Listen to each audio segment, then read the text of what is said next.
Hi, this is Jason T. Ingram with another video log here. And this is my beloved Kiska. Come here, kitty cat. She's been trying to get my attention today, and she hates it when I'm talking to other people. Come here, kitty. Come here. Huh? There we go. So anyways, lots of fun stuff going on this week. She gets a little nervous when I'm talking to anybody besides her. So anyways, one of the things I wanted to talk about today is why I'm public about mental illness. It's like the last thing that people want to be public about.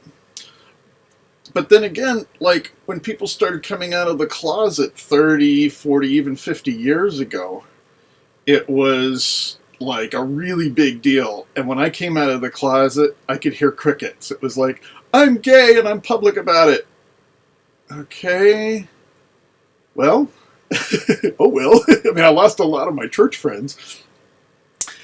And I gained some new friends as a result. But for the most part, it hasn't been much of a big issue.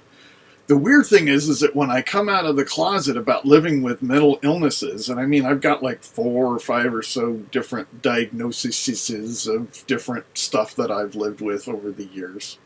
Some of them pretty severe, some of them pretty common, and some of them I think I'm misdiagnosed with stuff.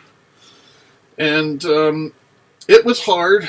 It was kind of a gradual thing. I think when I started talking about my story about being a conversion therapy survivor, that, oh, there she goes,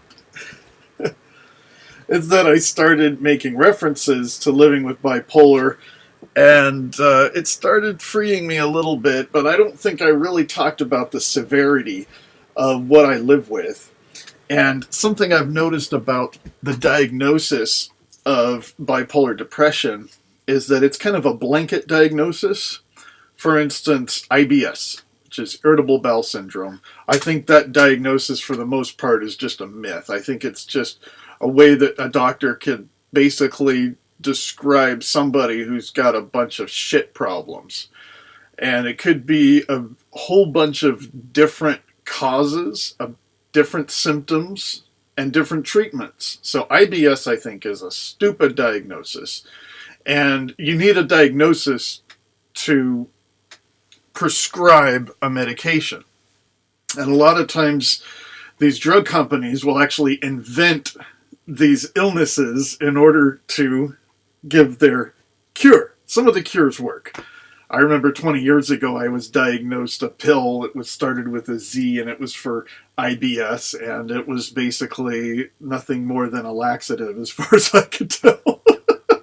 So I would like to share some of the physical problems that I am either recovering from or have recovered very well. So what happens a lot of times with people that have the diagnosis of IBS is that the stomach can get so bloated that you can't even take a full deep breath. So it just kind of feels like you're drowning a lot too. And there's a lot of different complicated causes and cures for that. And I'll get to that later. I would like to be able to share my recovery with that. Because let's face it, men don't talk about bloating very much. It's like a girl thing. I don't know why. Maybe because a skinny young lady has this pot belly and is not pregnant and like gets really insecure about it. You know, with guys, it's like, yeah, I got a belly, no big deal. A lot of guys have them. A lot of gay men like bellies. And there's some women that like men with bellies too. So we don't talk about it a lot, but some of these bellies are just full of air.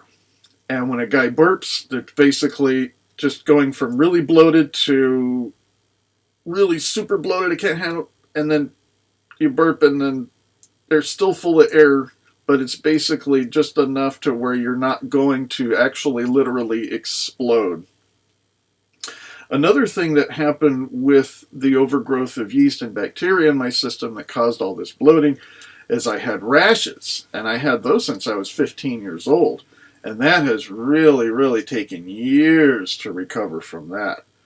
And that's a long story. I suffered a lot. Another thing I had since I was a kid was a weakened immune system. I used to get sick 4 to 5 times a year, sometimes more, sometimes less. Now it's more like 2 to 3 times a year. And if I get sick, it'll last maybe a week or two instead of a month or so. And lower back pain, that's a whole different thing, but I've got an arsenal of various back cures. And although I'm doing better and I can lift almost 100 pounds, I can lift this big amplifier that I couldn't lift 3 years ago, it's awesome. I still suffer some with that. The other thing is tennis elbow, which is also called lateral epicondylitis. And this compresses the muscle that has a lot of problems. Another way that I got over that thing is I'm a left-hand mouser. So I taught myself how to use a mouse with my left hand, and I've been doing that for 10 years, and it has really been great. It's not great, though, when I'm at a friend's computer or a public computer, and I have to switch the mouse over to the left side and then explain to people that say, Jason, I didn't realize you were left-handed. And panic attacks.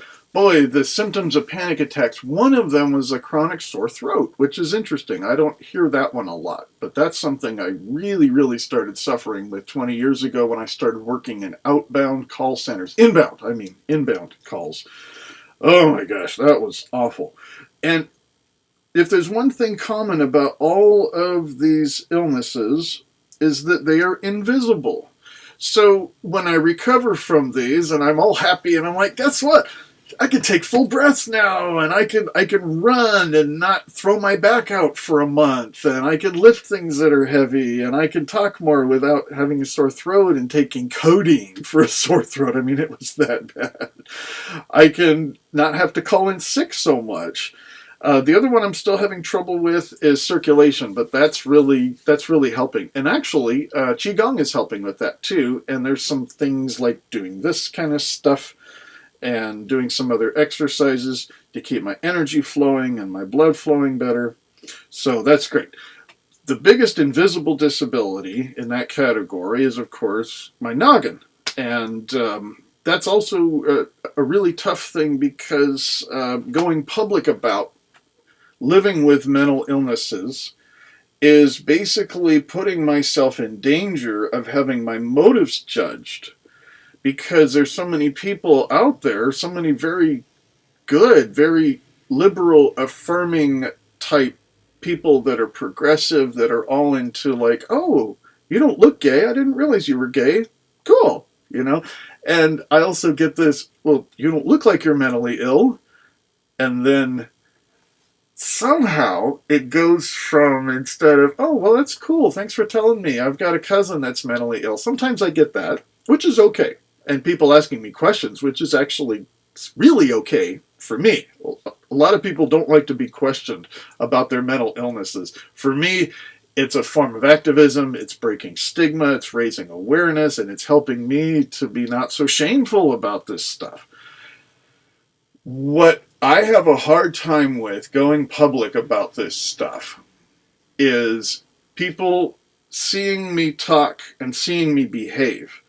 My bad behavior have similar behaviors as somebody who is into substance abuse, very immature, lazy, and did I say hard drugs? Like hard drugs. I've been accused of, you name it, because there's just so many things I'm not able to do that most people can do.